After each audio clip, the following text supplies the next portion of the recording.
The NBA offseason has gone haywire. Where's LeBron going? What the hell is happening in the Eastern Conference?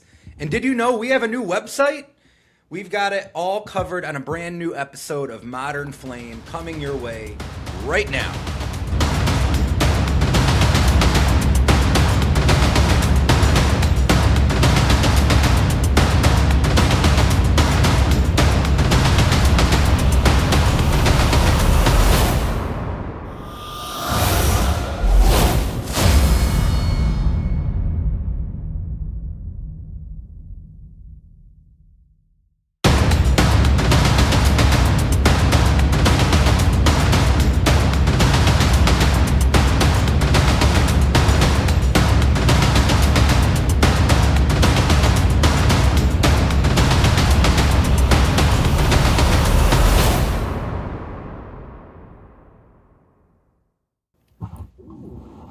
That's two in a row, one take, baby.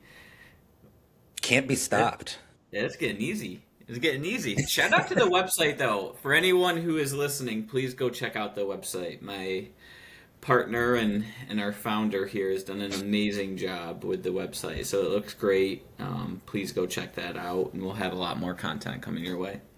That's NBACampfire.com for those. And I'll put it across the bottom here. Or at least I'll try to remember to. So the NBACampfire.com going to be home to all of our podcasts. All of our podcasts that we've previously recorded already up on the website. I'm going to be doing some written content there.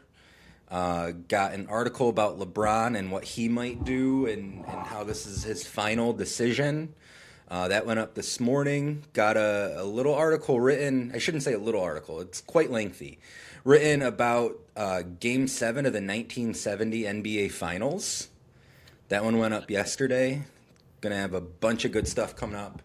But yeah, free agency. The summer is here, and it has been hot across the entire National Basketball Association.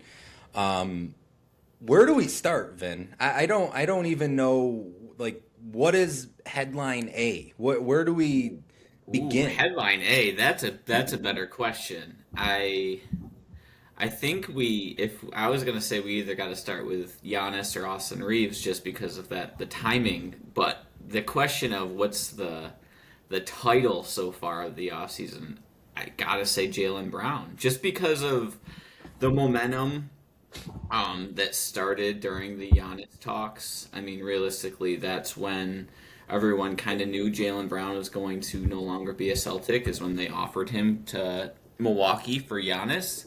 Kind of the toothpaste got out of the tube there, and they weren't even trying, based on some of the research that I have done, to put it back in. I think that they can't do that.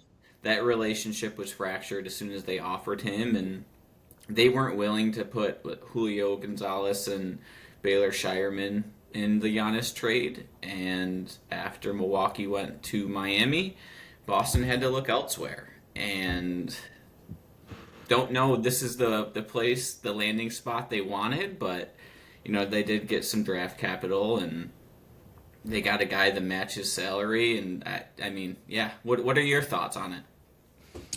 Well, my position has always been you can't put toothpaste back in the tube. That shit's impossible. It is impossible. Like you can't do it. But how are you supposed to put toothpaste back in the tube? And particularly with this brand of toothpaste, so to speak, like Jaylen Brown has been so vocal throughout this entire process, really since the season ended.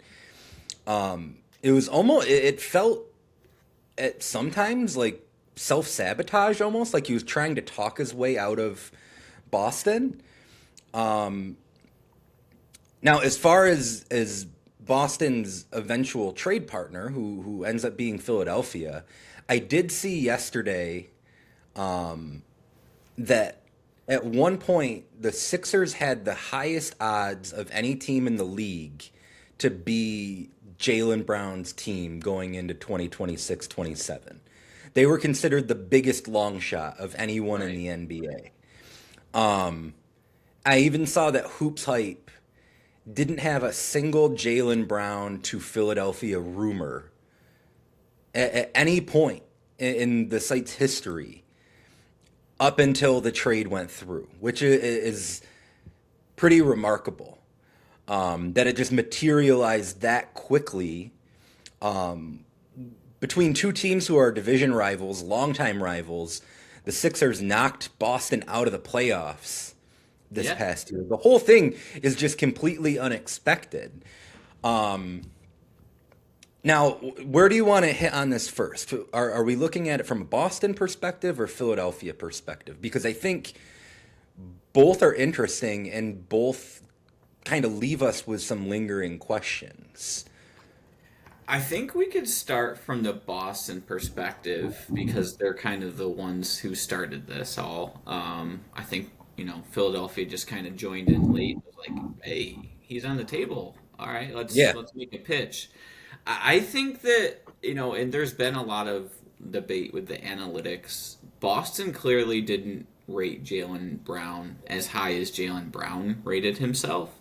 Um, and he makes a boatload of money. I mean, he's set to make $57 million, which is about 35% of a team's cap.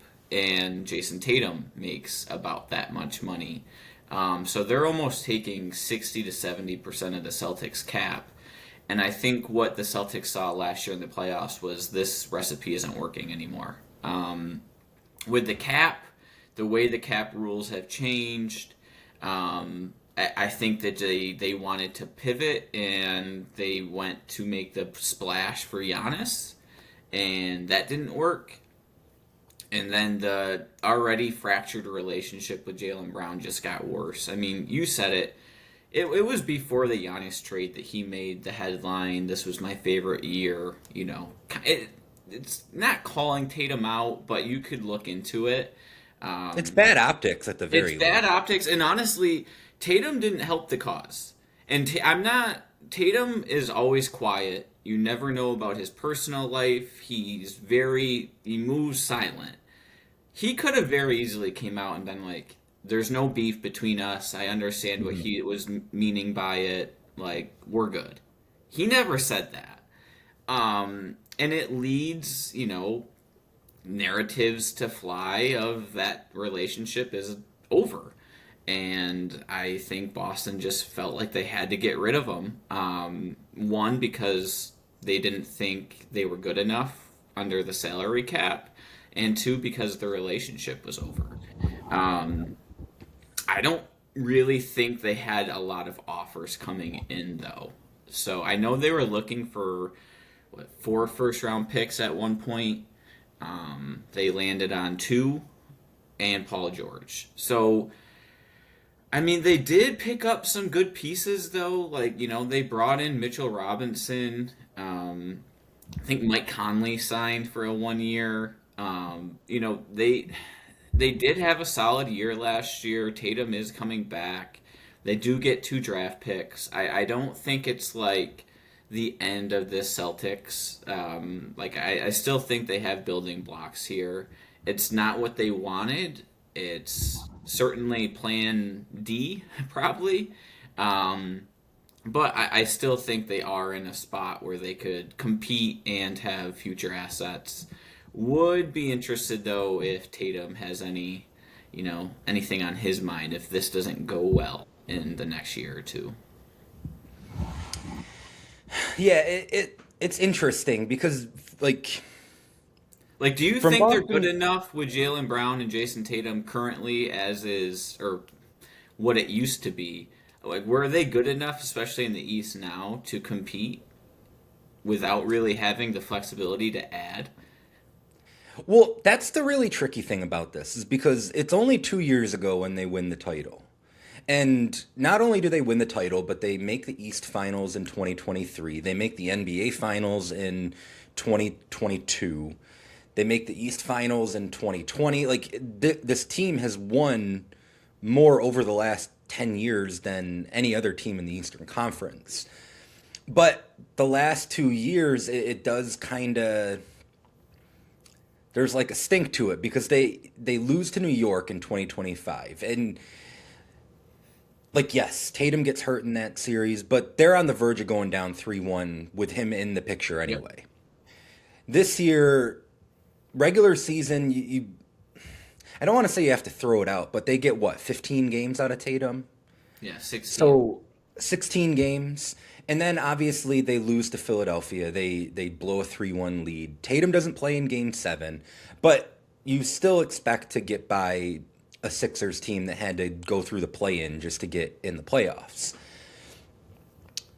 So on one hand, I get why some people would look at it and be like, wow, this is way too abrupt to be breaking up this duo that just has a track record of pumping out 50-win seasons and Eastern Conference Finals appearances.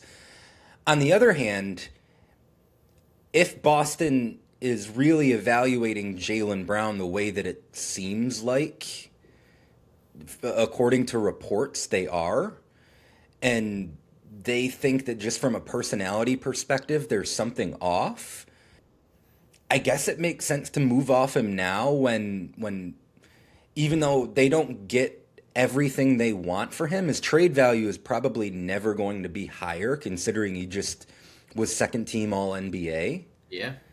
Like, what are the like? I know Boston wanted 4 first-round picks; they get 2. But what are the chances that if they revisit this next year, they even get an offer like the one they end up accepting from Philadelphia? He's only another year older. You run the risk of some regression, not just from him but from the team. I think that this was the time to make the move if you're going to make it. And like we kind of hit on already, he kind of talked himself out of Boston in some Yeah. respect.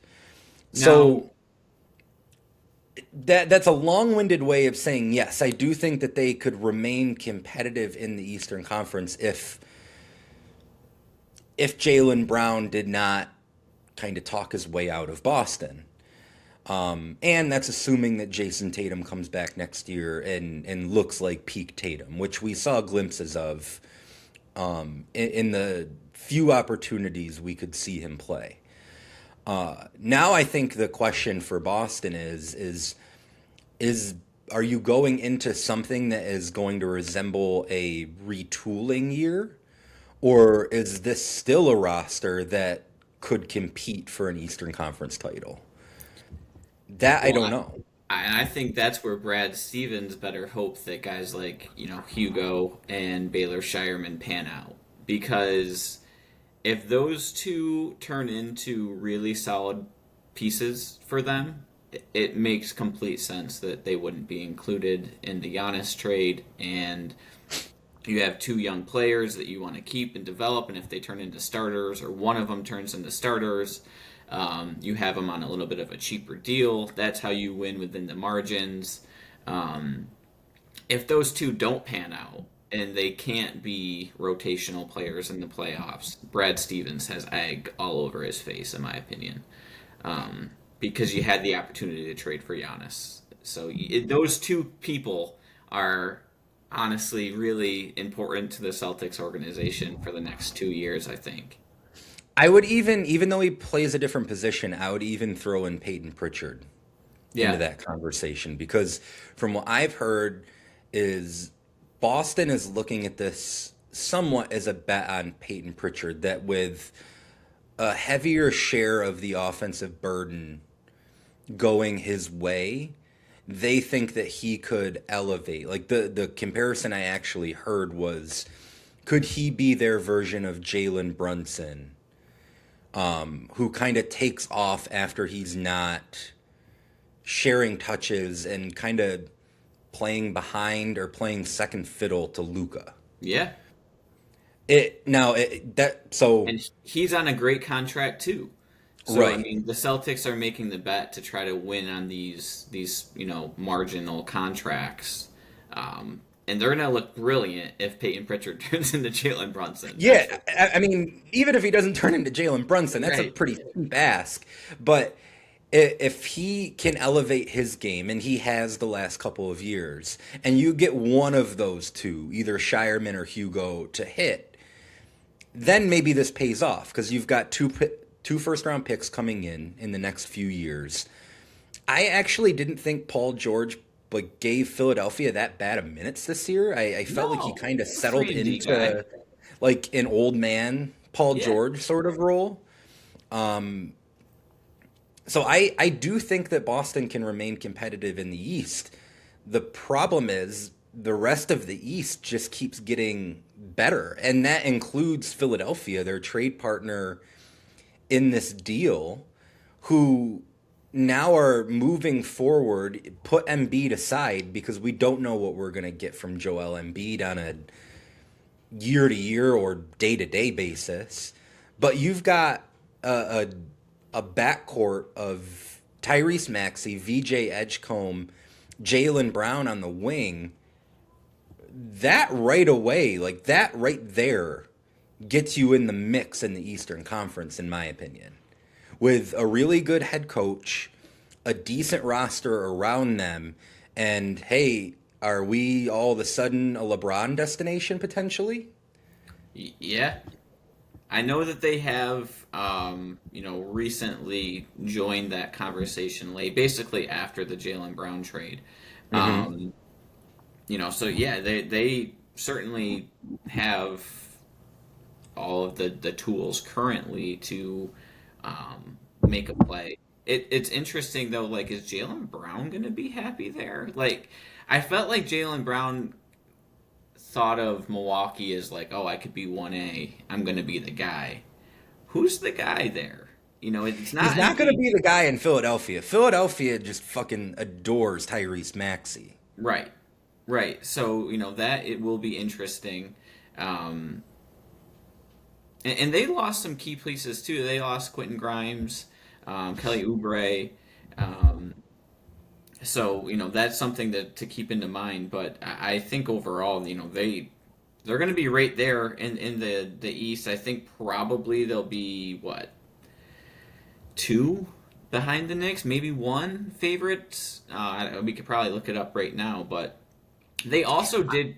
They picked. I'm looking now though. They picked up Dean Wade, which was a great Mm-hmm. pickup. So right now, I'd say their potential starting lineup would be Maxey, Edgecombe, Brown, Dean Wade, and Embiid. I think that probably is the best starting five in the East. Yeah, I mean, it's tough seeing what the Knicks just did. Like, I still want to make sure we're giving them proper credit. But Just, just Mitchell on a, Robinson leaving the Knicks that's going to hurt them, and they don't really have a backup plan for their backup center. They lost two centers in free agency so far. yeah, because they Huck Porty is in Philadelphia now too. Yeah, yeah. So, and Philadelphia also gets Anthony Simons, who's going to be a bench scorer for them. Um, if they could somehow get LeBron, move Dean Wade to the bench, that's with Huck Porty. That's a scary team. Shout out to Mike Gansey with the tall T coming over from Cleveland this year and really doing work. Now, what I will say though for Philly going forward is those Embiid, Brown, and Maxey, they make a pretty penny. Um, Yes. so they have Edgecombe on a rookie contract still, but they're pretty much tied up here on out. Those three are going to have to work. Obviously, LeBron could come in at a vet minimum for this year, but going forward, they're going to be pretty tied up. So, you know, they better hope it works because if it doesn't, they're going to have to pivot.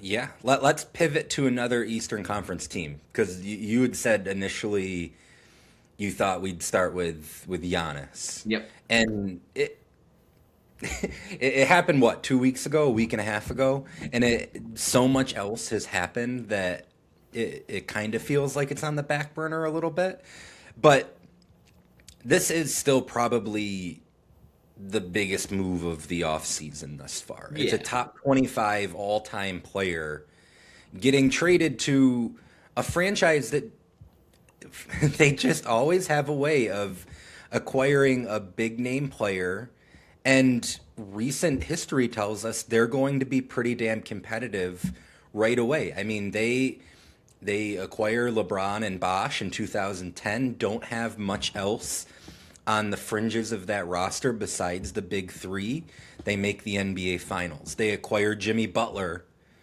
and in 1 year make the NBA Finals. I don't know that Miami has enough to make the NBA Finals, but I do know that it seems like the consensus around the Heat roster is much more lukewarm than I am. I am relatively optimistic about how this could fit. Just the talent play of it, I think that they're going to be a bitch to deal with defensively. I think that I put enough trust in Eric Spoelstra to believe that they're going to be able to figure some things out offensively because a Bam Giannis partnership could be a little clunky.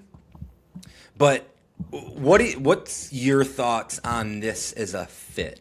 I don't think we need to get into the 2-year long saga of Giannis getting out of Milwaukee. We've hit on that enough. We're both tired of it. Let's just look at this from a Giannis is in Miami. What now? I wish I shared your optimism. Okay, I just make the don't. case. I just don't. I don't think that it's a great fit. I think it's going to be a lot like Milwaukee. Just he's going to be wearing a Miami jersey. I think they did sign Tim Hardaway. He gives them some shooting and some spacing, but Davion Mitchell, he's not a shooter. I don't really think you want Bam taking 8 threes a game. I know he's improved that aspect, but I still just I don't think that there's enough there offensively. Spo is a great mind, so he's got his work cut out for him. But like in the playoffs, do they have a guy who could break down the defense and just go get a tough bucket? That's Giannis. Maybe that's Bam. I don't know. I haven't seen that from Bam. I don't trust Bam to just go get a bucket in the playoffs. Maybe they get a guy. There's going to be a bunch of vets out there who are going to take ring chasing deals, and maybe they'll get one. Chris Middleton might join.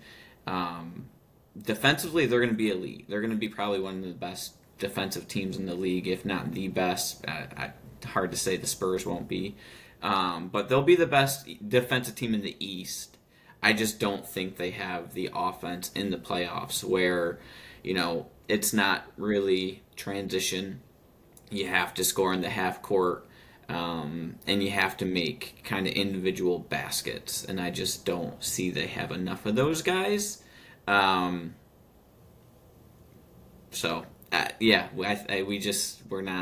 not on the same page on that one. But I respect it, and if you're the Heat, you got to go for it. Why not? They were a play-in team for the last almost 8 years at this point. Well, really, it was ever since the 2023 finals when they were a play-in team. Right. They're the 8 seed.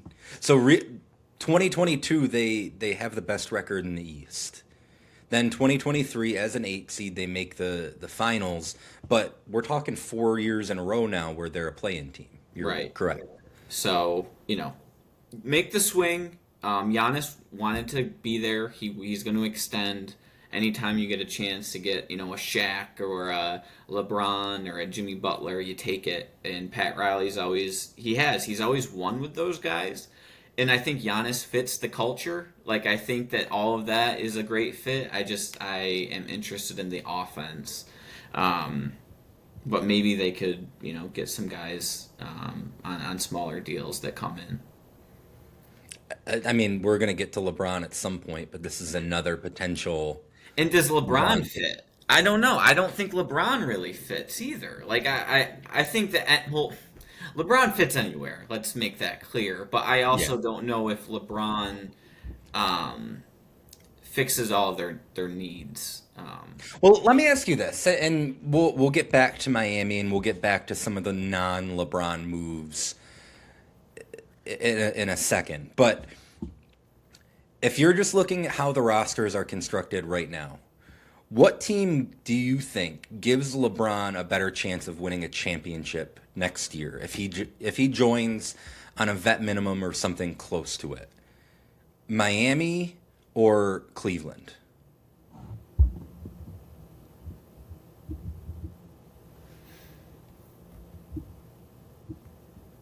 Did I lose you? Yo. Yep. Sorry. No, you're good. Where did I'll just run it back.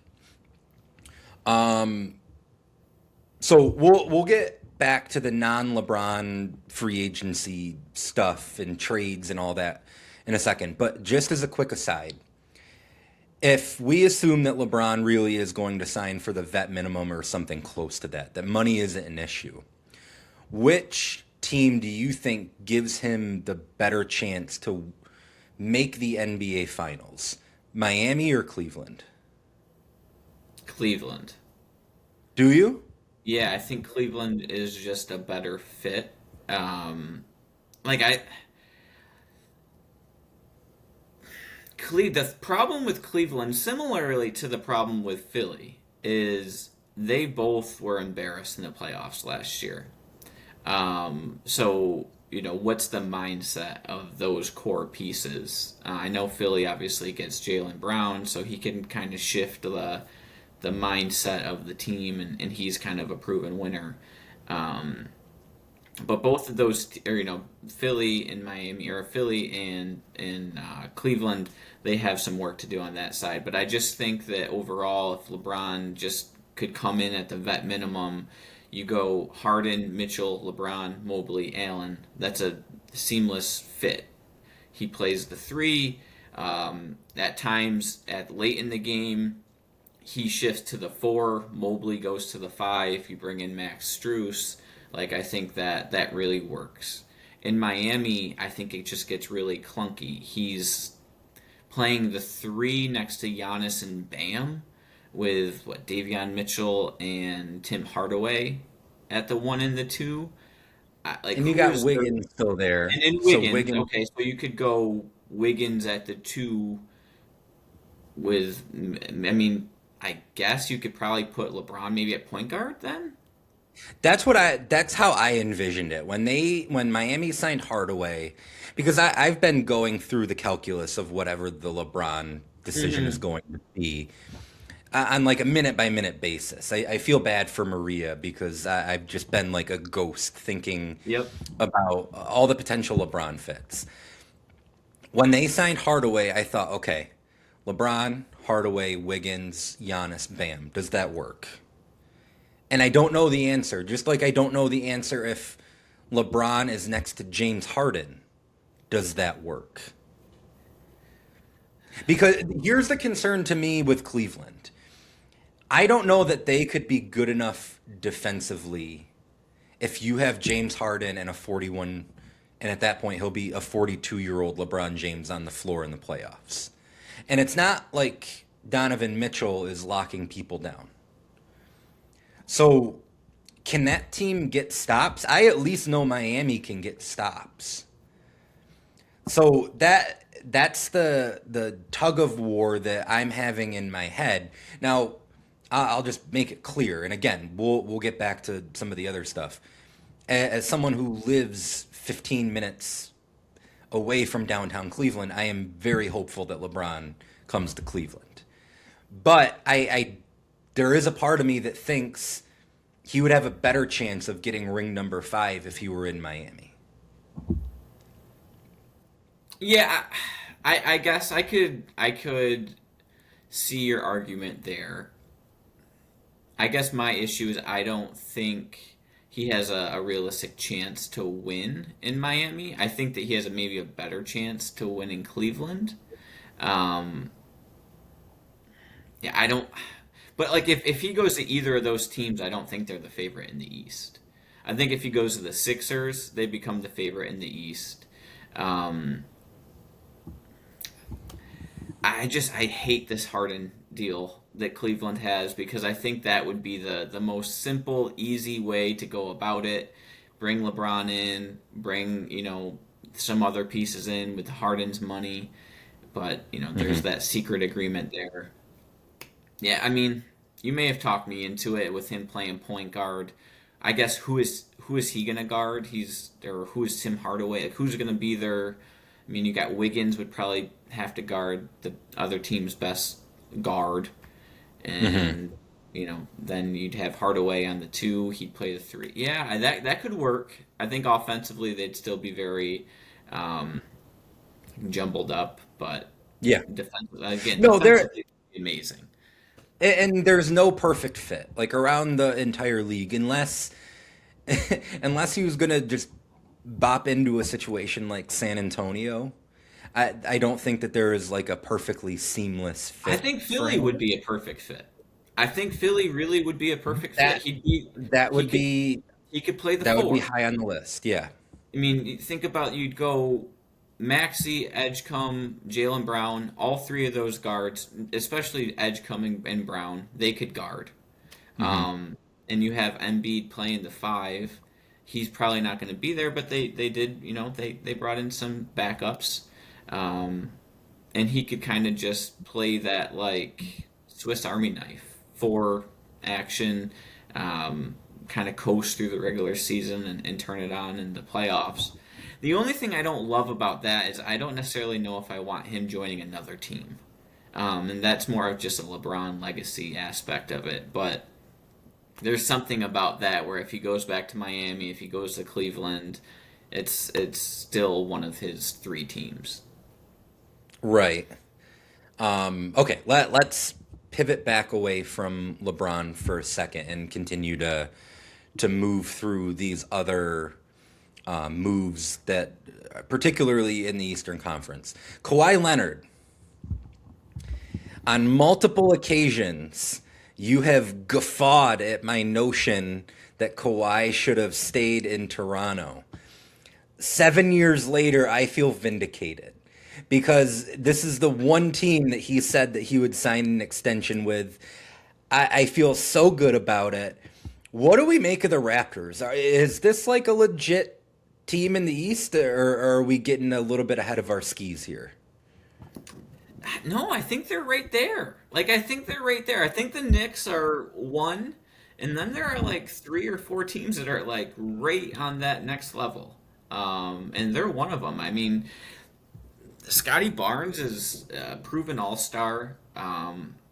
RJ Barrett had a great year last year. Not a great year, but his best year. If they want to move him, I think he'd be probably valued relatively as high as he would be. But he also is a solid, two-way guy. Quickly was hurt during the playoffs last year. People kind of forget about that. He's solid. Um, and then you bring in Kawhi, and he's had two really, really good years. He's been relatively healthy. Um, and you're right. That contract the trade that they made with the Spurs, it honestly looks a lot better now because yeah, you get the championship, but also like there's no way you get Kawhi to extend now if he didn't already Right. play in Toronto. So you kind of reap the reward like years later. Twice. Um, Yeah. yeah. Um, no, they're right there. They're right there. It wouldn't shock me one bit if they make a run and you see them in the finals, especially if Kawhi is healthy. Um, yeah. I tell you what, man, the they are going to be a motherfucker to have to score against when you Yep. have Kawhi and Scotty Barnes and Colin Murray Boyles. You could throw Jamal Shed in there. Yep. Hurdle at center. Like that team is just going to be a nightmare to have to try to put points on the board against. Um, like just looking at the roster right now, relatively deep. Like we don't even mention R.J. Barrett in that five. Emmanuel Yeah. quickly.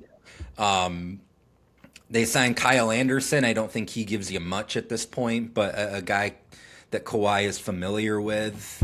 Um, yeah, for the last week I've been tinkering with a projected sort of here's how the East and West are both going to play out. Just some predictions for standings.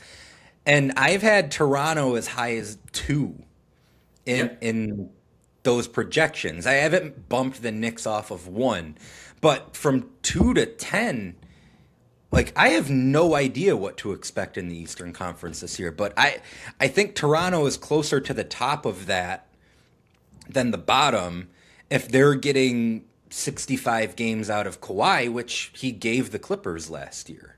Now, if Kawhi comes in and can't play 65 games, then we're looking at this a little bit differently. But assuming we get the version of Kawhi who made second team All NBA this past year, I don't see why Toronto shouldn't be looked at as a potential threat to win the Eastern Conference. No, I'm with you. I mean, so we've talked about the Heat, we've talked about the Cavs, the Sixers, Celtics, obviously the Raptors. Who are we missing? Is there any other team in the East that we haven't gotten to that has made a splash? I don't. Charlotte trading LaMelo. I mean, they kind of. What do we make of that deal? I am notoriously not high on LaMelo Ball. Where do you stand on him? I mean, and I think everyone knows this, I really enjoyed watching Charlotte play last year. What I think Charlotte hit at the right moment. He had kind of been on and off through his whole career, and I thought last year was his most solid year as a NBA player. And they, they felt like they could get the most out of him, and it's clear that they pivoted to Brandon Miller and Con Knippel being the staples. So I think it's a really, honestly, a great deal for Charlotte, just because I don't think that they were ready to compete in this East. So, get the most out of LaMelo, trade him. Get the most out of Miles Bridges, trade him.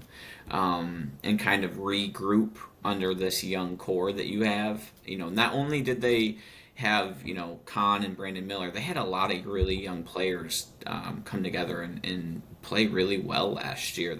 I believe they're going to bring back Kobe White. So, you'll have Kobe White, Khan, Brandon Miller. You got your bigs, young bigs. So, I think they're taking a step back, but I think their future honestly looks better because of the trade. They might be one of the deepest teams in the Eastern Conference. Yeah. Like, just listing off the guys on their roster. They get Grayson Allen in the Miles Bridges trade. They get Royce O'Neal in the Miles Bridges trade. Those two guys are probably back half of your rotation, but still rotation guys. Yep. They get Christian Anderson and they get Hans Stein back in the draft. They could slow play those two, but 2 first-round picks, guys who in time I think will make contributions to this team. You got Khan, you got Brandon Miller, obviously. Those two are your cornerstones. Naz Reid, one of the most beloved guys across the entire NBA. Just a pro's pro. I think that, I think he's almost been being framed as a throw-in in this deal, which I think is just a complete mischaracterization of what he could provide this team. I think that with starters minutes, he's going to...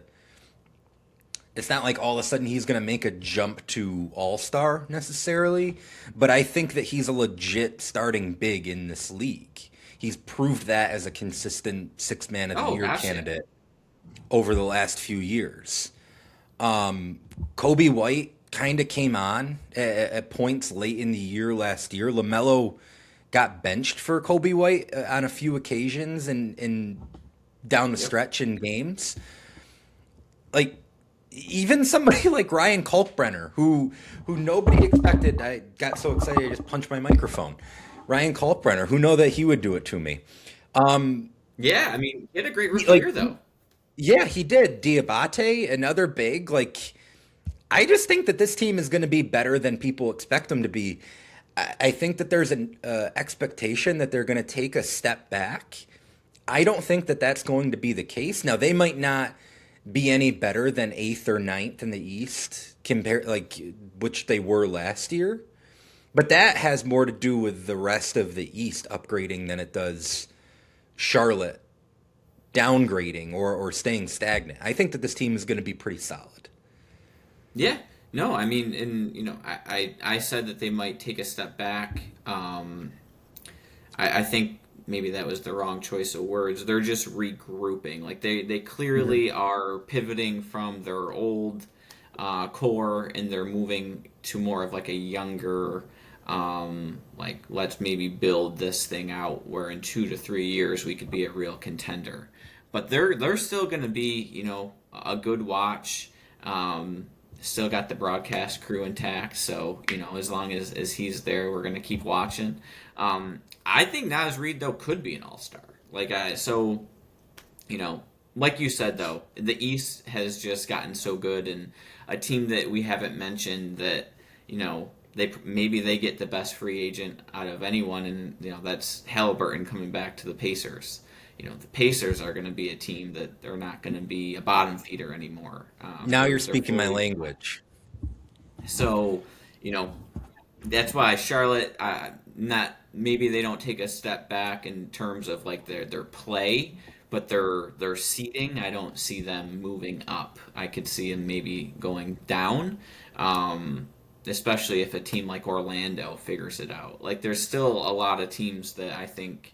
Right now, without LaMelo, are in front of Charlotte, but I still think they're in a great spot going forward. Well, let's just run down the East because we've hit on almost anybody. I'm glad you brought up Indiana because they get Halliburton back after he misses the entire year with a combination of a torn Achilles and shingles. They signed Kelly Oubre, who I actually think really fits well in Indiana. Yep. Like I liked his minutes in Philadelphia the last couple years. So the Eastern Conference, the way I've been looking at it, I think that there are going to be 12 teams who expect to make the playoffs next year, and could reasonably do so. So Knicks, Pacers, Pistons, Celtics, Cavs, Raptors, Hawks, Philadelphia, Orlando, Charlotte, Miami, and Washington. That's 12 right there. 12 teams that will go into the season thinking we're expecting to make the playoffs this year. 2 of them won't even make the play-in. Yeah. The Yeah. Eastern Yeah. Conference, ladies and gentlemen, what is happening? I know. We haven't talked about the team that had the 1 seed last year. That's the Pistons. I think they'll end up with Durant. But I would have liked to see them make a little bit more of a splash to get Cade someone else to partner with. They haven't really done it. Atlanta, I thought, has done some decent things this offseason, but those two, I could see them sliding down from last year. Mm-hmm. But yeah, no, I mean that's 12 legitimate playoff teams. It's gonna be a crazy year. And the interesting with those 12, which one of those teams, if halfway through the year they're clearly not gonna make the playoffs, is gonna make some trades? I could see. Well, Washington is the easy one, right? And I say that Washington will expect to make the playoffs. I think they will. I think that may be wishful thinking because you need to get 130 games combined probably out of Trae Young and Anthony Davis to factor into the equation. I don't know if we could count on that. So I think that they're the one who, if they're outside looking in, they could get to February and say, you know what, let's just make the Anthony Davis deal, recoup as much as we can for him, and just really look ahead toward the future. So, but even if you put them to the side, there are still 11 teams that really believe they could make the playoffs and should make the playoffs. And for a lot of these teams, believe that they could win the Eastern Conference. Yeah, I think got 6'7". Ooh, hey now. Um, hey, six Are we seven. too old to do that? Is Yeah, I that think we are. are we out of that demographic? Okay, I Yeah, thought so. It felt weird I doing it. yeah, I felt like an idiot doing it. But no, I would say there's probably like 6 to 7 teams that realistically think that they're going to be in the finals next year. And based on the moves that they made, yeah, I think that that's a realistic number. It's weird. It's like, for years, the West has kind of been the dominant conference, and I don't know why that's still a thing. Obviously, with OKC and the Spurs, that's probably going to continue on, but the East has really made a name for themselves over the last 10 years, and they're right there. They might be the better conference. I mean, over the last 10 years, as many Eastern Conference teams as won the NBA Finals as the West. I think that it's fair to say that the East is now deeper than the Western Conference because if you're looking at the West, Mhm. it's like okay, if Phoenix ends up the 10 seed in the Western Conference, I don't think that they're as good as Atlanta. I'm not, you Yep. know what I mean? Like I think that the East just has Yeah. more good teams, more teams who I could see finishing with 45 wins or more than the Western Conference. Before we move on further, I want to look at the other side of that Charlotte trade. Minnesota, I think that this deal instantly makes them the most popular Gen Z team in the league. I think that, and as much criticism as I've had for LaMelo Ball over the years, I do get the appeal of him to a young fan. And I think that there will be nights when him and Anthony Edwards, like, it looks like the deal is justified because those two are just operating at such a high level offensively. I do think that they took a step back from where they were the last couple years to now. I think that downgrading in their front court and I I'm still not totally sold that Ant and LaMelo is a perfect basketball fit. I could be wrong. Maybe I'll look really foolish, but I don't necessarily think that they're as good as they were last year or the 2 years prior. Where do you stand on the Timberwolves? Because they're chasing Oklahoma City and San Antonio, and everything that really anyone in the Western Conference is doing should be looking at how do we beat those teams. Does acquiring LaMelo get them closer to beating either one of those teams? I don't think so, but if you have a case to make that it does, I'd love to hear it. I don't know if it gives them a better opportunity to beat those teams, but I love the trade. And I love it because it's like, hey, Ant, we're trying. Like, it's clear that Julius That's Randle fair. isn't going to give us the production that we need out of him in the playoffs. He was your co star. That's not working. Clearly. I mean, and I shouldn't say it's not working. They made, deep playoff runs the last 3 years. Last year, the whole team gets hurt almost. Um, and they still get to the second round. So they've had some success, but when you have a guy like Anthony Edwards who one wants to be the face of the league and two he thinks he should be the face of the league, you need to cater to him. And he needed a point guard for the last 3 years, um, and I think that they've really seen McDaniel's grow, so they could just slide him to the four. They just signed Ayu. I think that starting lineup of LaMelo and Ayu, McDaniel's, and Gobert, that could be scary. You could do a lot offensively with that, with spacing, and you have a lob threat. Um, back to your question, no, I don't think it gets him any closer. But I respect the idea of like we're gonna turn over every rock for Ant to make sure that we give him the best chance to win. And if this Hmm. doesn't work, we'll go from there. We'll pivot. We could maybe get off Gobert and try something else. With our front court. So we'll see where that goes. But I like the attempt. That's fair. And again, I will if LaMelo goes in there and it is a seamless fit, I'll eat my words. I'll admit that I was wrong. I just I will remain skeptical until I see otherwise. All right, rapid fire on some other moves around the association that didn't necessarily make the splash that some of these other moves did. Uh, Ja Morant gets traded to Portland. A, a deal that really befuddled both of us. Right as it happened, we got on a phone call, not recorded, and just tried to like talk it through. I think we were both looking for the other person to sort of explain it to us, like what Portland's rationale with it was. I think we both came away more confused than we were when we started the conversation. Have you have you figured anything out with this?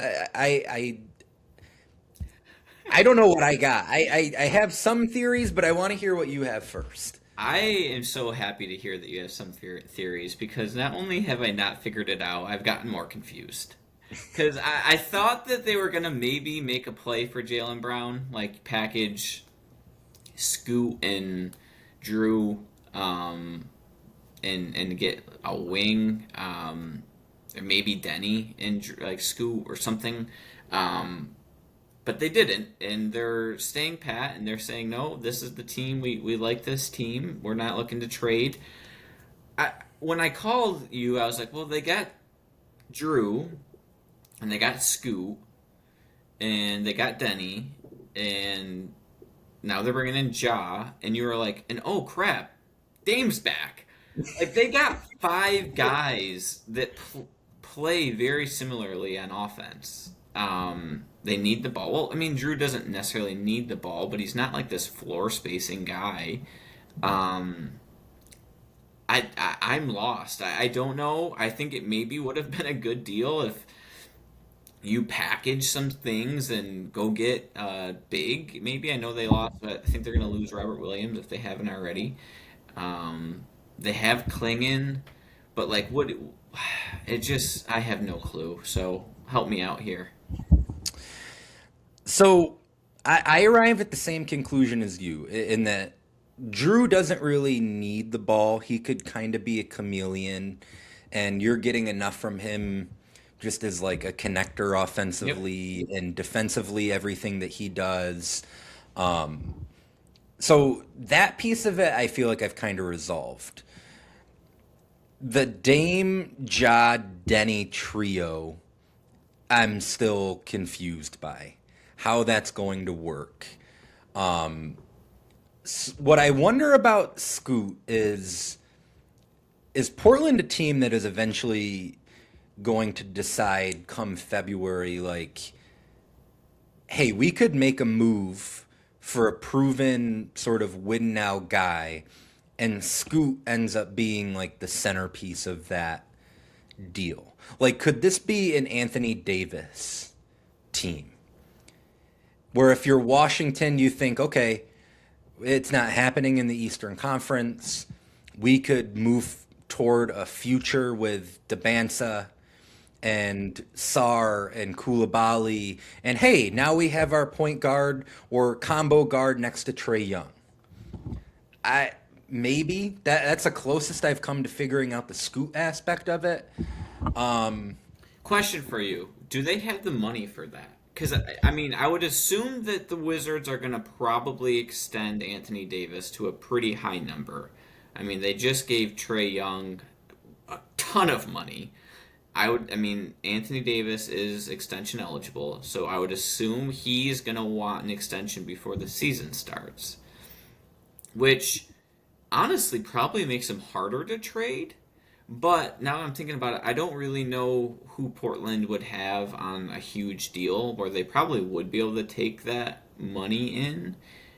They probably would have to send a little bit more out than just Scoot. So looking at it, I think what they would have to do, it would have to be a 3-for-1, where it's Scoot, Shaden Sharp, and Kamara for Anthony Davis. And I think that would probably get you pretty close to a salary match. Now, I don't know that making a bet on a 30-plus-year-old Anthony Davis is the right move, especially when you've got a 30-plus-year-old Damian Lillard. That again, we're grasping for straws here, like we're The a fucking problem in the waiter at. West too is like that would be a win now move. I get it. In a lot of different years, going Ja, Dame, Denny, Anthony Davis, and Klingon, go all in. You might win that year, and it might pull a Raptors, go in for a year and get your championship and kind of suffer the consequences a couple years later, but you got your ring. That's fine. That's not good enough in the West. Like, although the East is deeper and has 12 really good teams, those two teams in the West, one, are just getting better, and Mhm. two, like they're so far ahead that you have to do more than just Anthony Davis if you're Portland. So do you want to hamstring yourself for the next 5 years to just be, the third best team in the conference? I don't think so, but I also don't know why you pick Ja Moran up if you're not swinging for the fences. Unless they're just going to say, you know what, we're going to, hopefully ride Dame out for, I don't, he's still relatively young, but 2 years and then hand the reins over to Ja. But I think Dame's got more to that. Like, I don't think the timeline matches up. So, yeah, I don't know where they go from here. So Dame's 35. Um, so theoretically, maybe a couple years left. Now, just as like a pure talent play, like it's not like Portland had to attach picks. No. They wanted to get off Jeremy Grant Yep. anyway. Um, I don't think Keegan Murray is anything that you have to worry about that he's going to come back and bite you in the ass for moving him for a guy like Ja. So in that respect, I do get it. The Ja, whatever has derailed him the last few years, from a pure talent play, this gives you a higher ceiling than the Agreed. combination of Jeremy Grant and Chris Murray. Fit issues are present, and they're going to need to figure that out. Especially because Denny was so ball dominant last year, and I think he's at his best when the ball is in his hands. He's getting downhill, getting into the paint. Um, this will probably cut into those opportunities. I don't know. Like, hear me out though. Just a very simple question: Yeah, yeah. Is John Morant mature enough to come off the bench? I don't think so. I don't think he's willing to do I that. I think they've said that they're going to start Ja and Dame together. I think that they've. I want to say I read that was already like somebody already came out and said that's our starting backcourt. Okay, and then I would.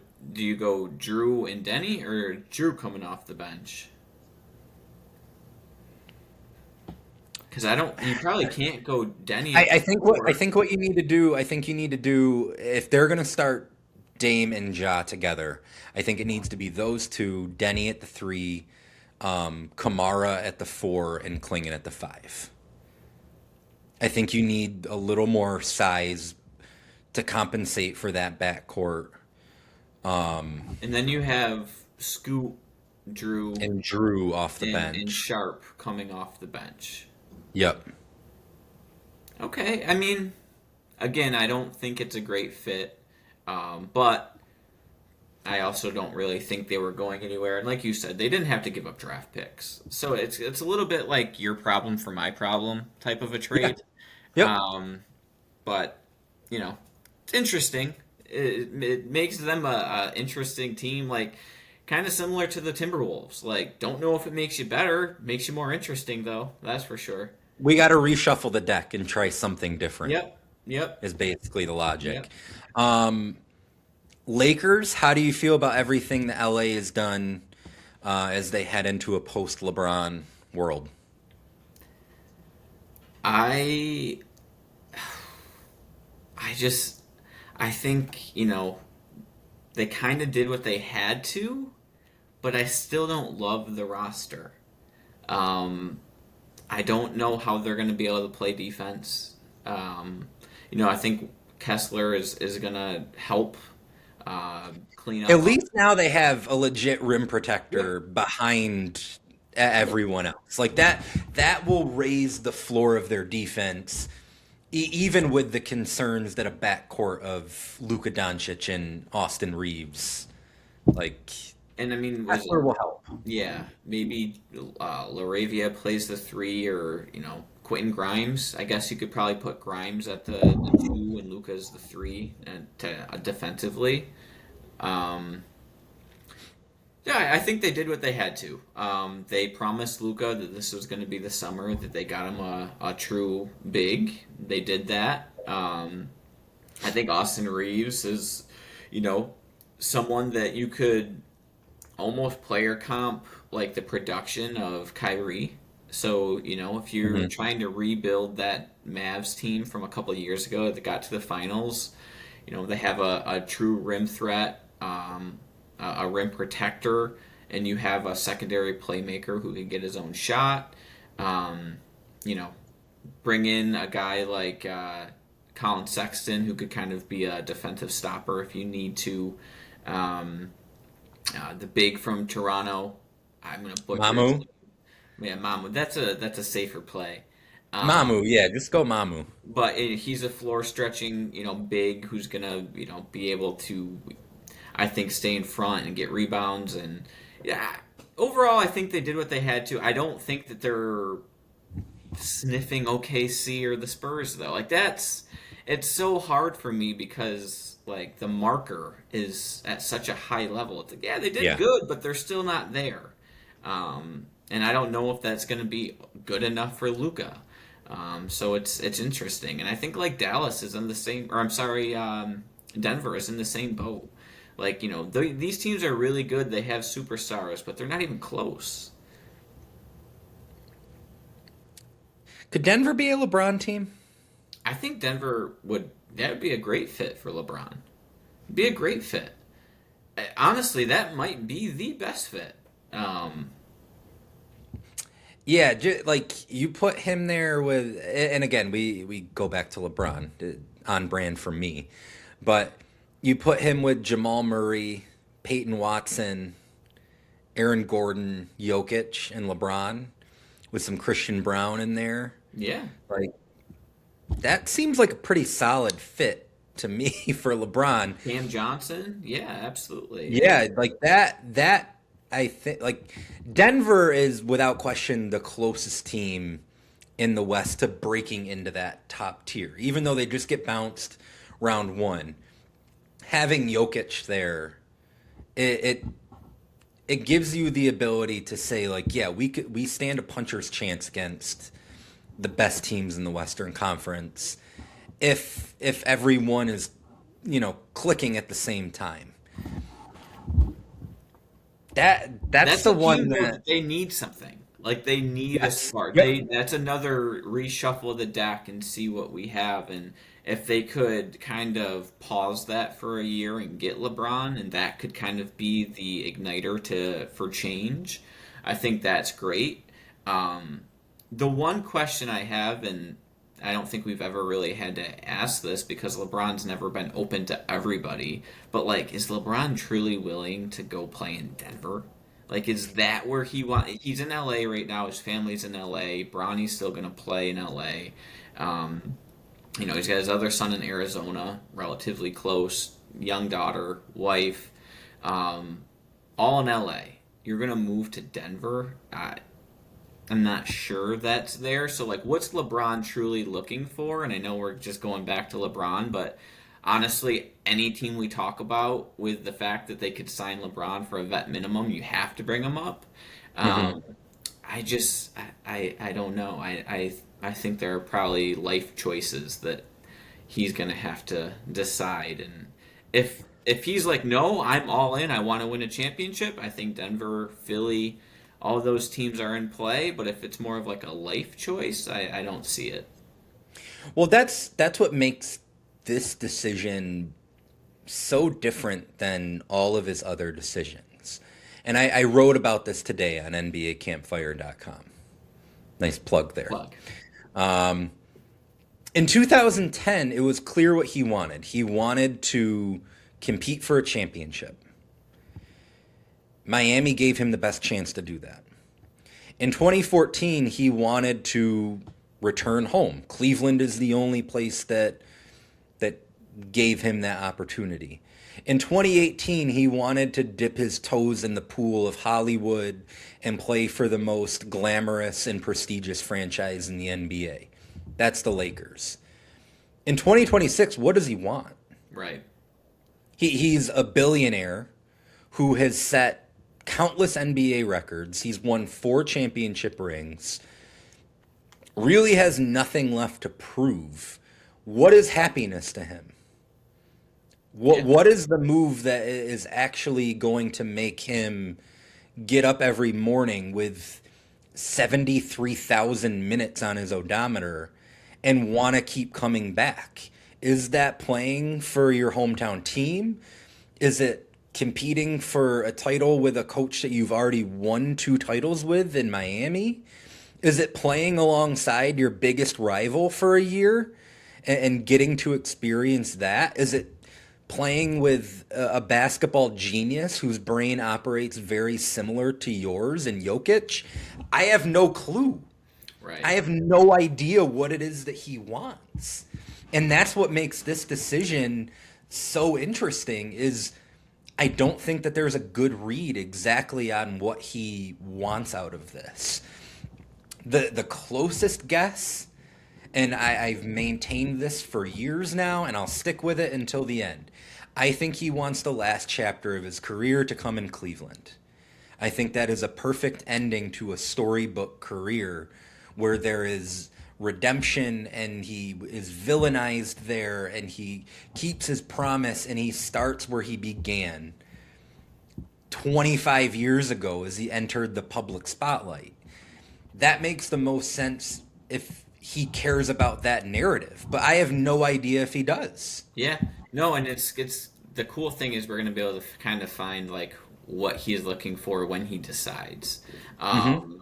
So we've talked about Denver. We've talked about Miami and Cleveland. You mentioned going to play for his rival. We'll stick to the West. I think Golden State probably is like the easiest life decision. You stay in Mm-hmm. California. You get to be with guys that are your like your boys. Like him and Draymond are Yeah. boys. He loves Steph. Um, could they make a move for Anthony Davis, especially if that doesn't go well? Like I feel like that would, Steve Curry, you played for him in the Olympics. Like it's you're going to play with your boys. It's the last run. You all know it's your last run. It's kind of like your last dance. I don't know where that puts you in Cleveland then. After battling that team for 4 years, you just come off this reunion tour of being with the 2016 guys, and that was such a heated rivalry. I don't know if that's something that you want to dip your toe in, but it makes a lot of sense just to stay kind of close to home and be with your guys. I do now. If he does go to the Warriors, where does that put them? Are they 4 or 5 seed? Are they a play-in team? Do you think they can make a run for it? Like, where do you see them? I have a hard time seeing them making a run at either Oklahoma City or San Antonio in the West. I think that as long so assuming San Antonio and Oklahoma City are 1-2 in the Western Conference, if you could avoid either one of those teams, so basically if you could avoid the play-in, I think that they could theoretically beat any other team in the West in a round one series so long as all those old guys are healthy. Right. Which that's not a foregone conclusion. We've seen LeBron and Steph miss time over the last couple years when for years they really didn't. So I think ceiling wise, the 3 seed, the 4 seed, I don't know that they're better than Denver. Are they better than the Lakers? I think that I would rate them higher than the Lakers. I think that I think that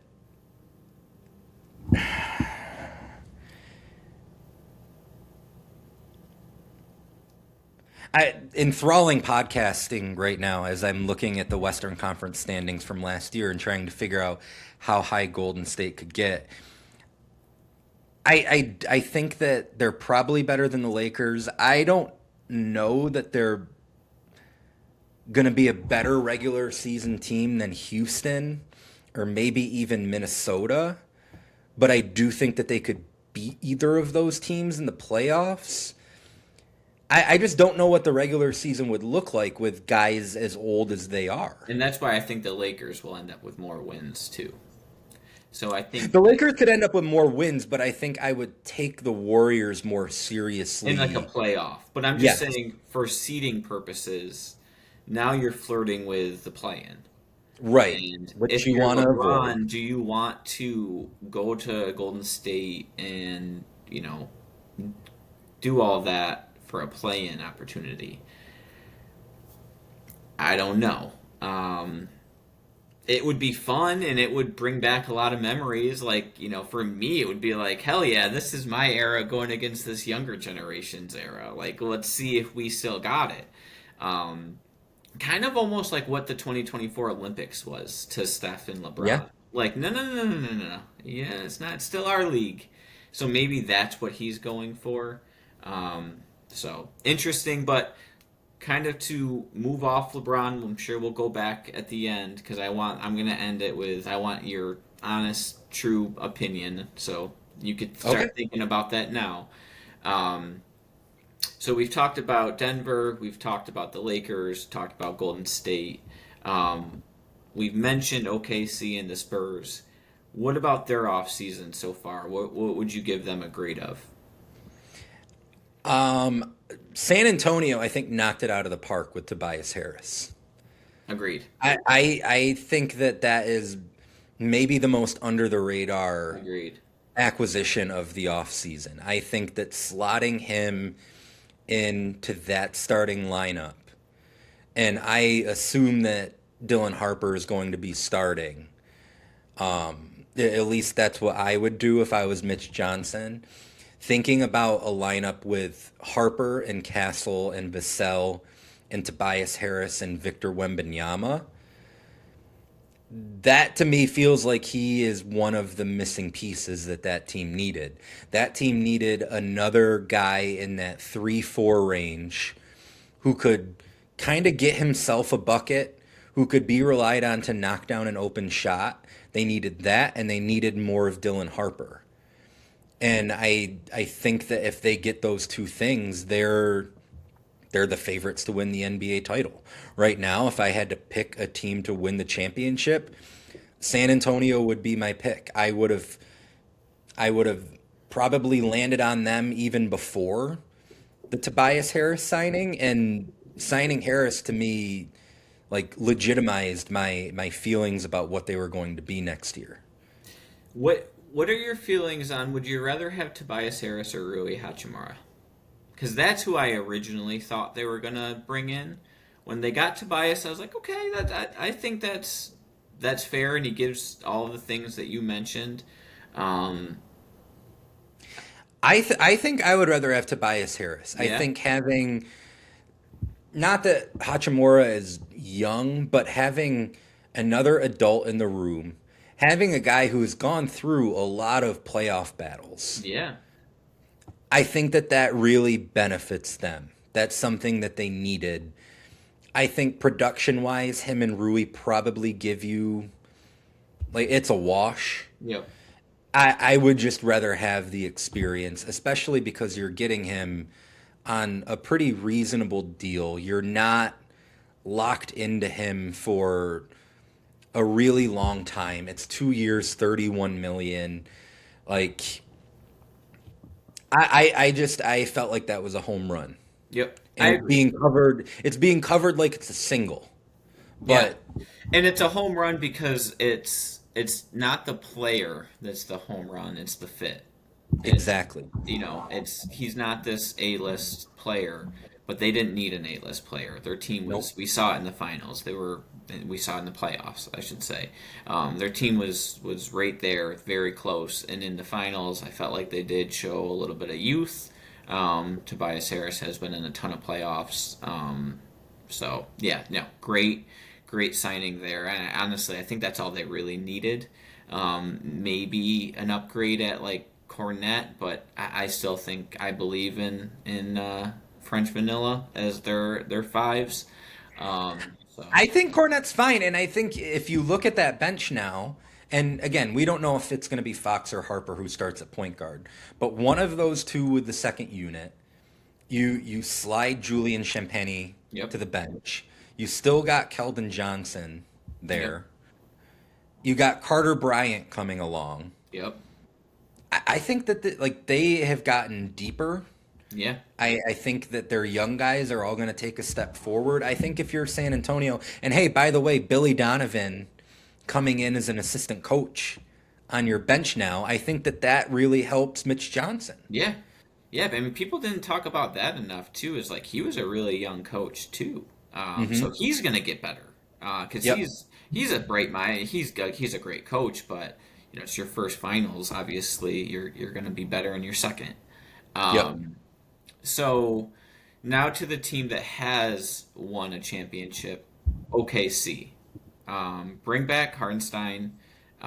They lose Isaiah Joe, um, but they also draft Adai Mara. Yeah. Yep. So where do you see them? What I mean, I obviously they get J Dub back. I don't really think they need it. Actually, they got Lou Dort back too, which I was kind of shocked. So where do you what are your thoughts on them? I I think it's reasonable to believe that they'll be better next year than they were this year, or just as good. You move out Isaiah Joe and Wiggins, who were guys who were kind of rendered irrelevant. I mean, neither one of Mhm. those two were in their playoff rotation. You figure you're going to have AJ Mitchell, you're going to have Jared McCain. You have those guys coming off the bench. Like you said, J Dub back. They add some depth in their front court, bringing back Hartenstein, drafting a 7-3 guy out of Michigan. Yeah, That they are going punch for punch with San Antonio. They're going to be right there, and we're January or July 3rd, January. Um, Definitely not January with how hot out it is right now. July 3rd, I'm already excited for however many games we're going to get between San Antonio and Oklahoma City next year. It's going to be agreed. electric. I think both of these teams arguably got better. Yeah, absolutely. Um, all right, so covered really the top five. I feel like in the West. Is there anyone else in the West that you would like to talk about, or any player that is currently a free agent that you would like to discuss before we get to our final LeBron question here? I'm going to pull up the list of free agents because I was not prepared for this question. I love that you're taking the reins and that's fantastic. I don't have anybody. Do you have anyone in mind who you wanted to hit on? Um, no, I mean I'm interested in where Rui goes. Obviously, I think Duran he probably ends up back in Detroit, but that's something to keep an eye on. Peyton I will Hawk, say I got very excited by the potential, and I think you and I talked about it, the potential sign and trade between Sacramento and Detroit. yeah, Durin for Sabonis. That like if there was traction with that, that would really yep. I that would be enticing to me. From the sounds of it, Detroit wants no part of that. I don't necessarily understand why. I think Sabonis is being undervalued, and I think that we're going to get to a point in February where maybe he's a guy who's available. Hmm. We're getting ahead of ourselves there to talk about that now, but I think that he could be maybe the top prize come February. I'm anticipating that Duran is just going to end up back with Detroit. Um, but aside from that, I mean, you're looking at guys like Chris Middleton, who I'm anticipating he's going to end up in Miami Yep. with Giannis. Kaminga, what do we make of Kaminga? I mean, he's a young guy, former lottery pick, never really found the right fit. Is there a team out there for him where you think he's either going to get a bag or he could impact winning in some way? Or I mean, I would kind of like him to stay in Atlanta. I like all of those wing athletes. Like, let's just make that the most athletic team in the league, and let's Sure. just play as up tempo as possible. And I mean, ultimately, they're the only team that beat the Knicks twice in the playoffs. And I thought he fit there. So I would kind of like to see him there. I do think that there is something in the tank. I think he just needs to find a true home. But like him with Jalen Johnson and Alexander Walker, I think that could be a solid East team. Um, and then yeah, obviously Sabonis would be amazing. But I don't think the Pistons are going there. So I guess we'll pick that back up in February. That just looking at the list of other free agents, a lot of veterans who will, I assume, sign with teams that are on the fringes of contention. I mean, Russell Westbrook is out there, Andre Drummond is out there, Bradley Beal is out there. Um, Could Beal be a Miami guy? I think Beal definitely could be a Miami guy. Like you bring That Beal and Middleton, then you start to be able to be creative with your offense a little bit. Yeah, assuming you get those guys on the floor, that they're the exact kind of guys that a team like Miami needs. They need some spacing, um, especially. I mean, I was going to say especially if LeBron is there because we know the type of guy that LeBron likes Right. playing with. But they need that even without LeBron. They Yeah. need that around Giannis and Bam. Um, And then for a team that we hadn't gotten to, the Rockets. So I know they get Marcus Smart. mhm. Fred Van Vliet comes back. Um, where are they stacking up? I know we said like right around the 4, 5, 6 range in the West. Um, but I think that that's a team that could almost be slept on a little bit, just with the fact that Steven Adams comes back. Like they were really injured last year, Very um, banged up. and going into the year they were top three team. I think that they could finish third in the West. I think that that's their ceiling. Um, I mean, even a guy like Bogdan Bogdanovic, he signs there.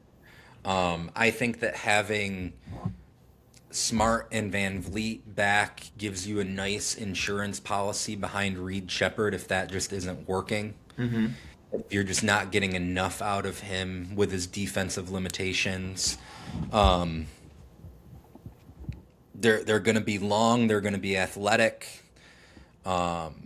With Adam, the Adams injury really killed them, Yeah, and I do think we touched on that at some point during the season. How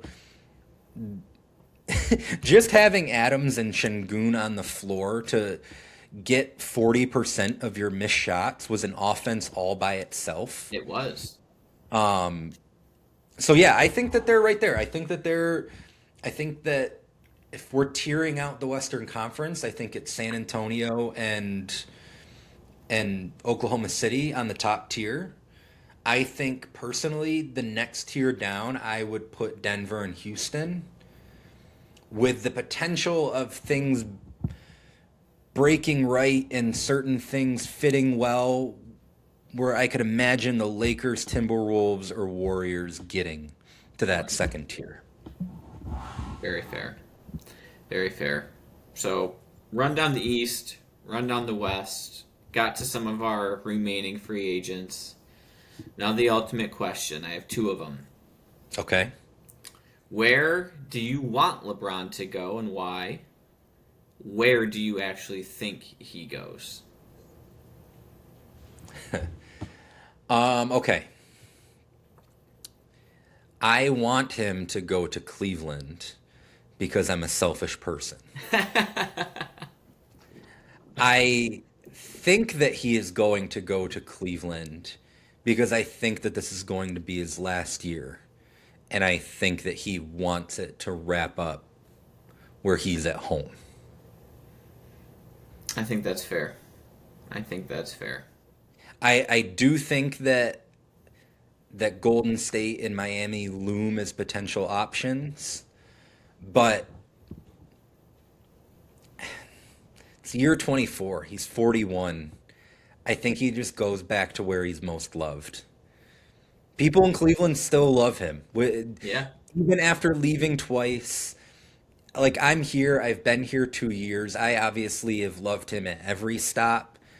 Cleveland LeBron, all iterations of it is my favorite version of LeBron.